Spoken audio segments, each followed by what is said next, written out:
સુરત આંતરરાષ્ટ્રીય એરપોર્ટ ઓથોરિટીની બેદરકારી સામે આવી। એરપોર્ટના પાર્કિંગ અને ગાર્ડન વિસ્તારમાં ગાયની ભાગદોડથી મુસાફરોમાં ભય ફેલાયો। સોશિયલ મીડિયામાં વિડીયો વાયરલ થયો છે। ગાયને પકડવા માટે પાલિકાની માર્કેટ વિભાગની ટીમને જાણ કરવામાં આવી। એરપોર્ટ પર ફરી મુસાફરોની સુરક્ષા અને વ્યવસ્થા સામે ગંભીર સવાલો ઉદ્ભવી રહ્યા છે।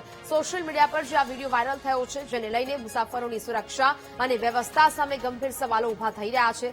સુરત આંતરરાષ્ટ્રીય એરપોર્ટ ઓથોરિટીની આ ઘોર બેદરકારી સામે આવી। એરપોર્ટના જ પાર્કિંગ અને ગાર્ડન વિસ્તારમાં ગાયની ભાગદોડ જોવા મળી અને જેને કારણે મુસાફરોમાં ડર છે। સોશિયલ મીડિયામાં હાલ તો આ સમગ્ર વિડીયો વાયરલ થઈ રહ્યો છે અને જેને લઈને હવે લોકો રોષ વ્યક્ત કરી રહ્યા છે। ગાયને પકડવા માટે પાલિકાની માર્કેટ વિભાગની ટીમને પણ જાણ કરવામાં આવી હતી।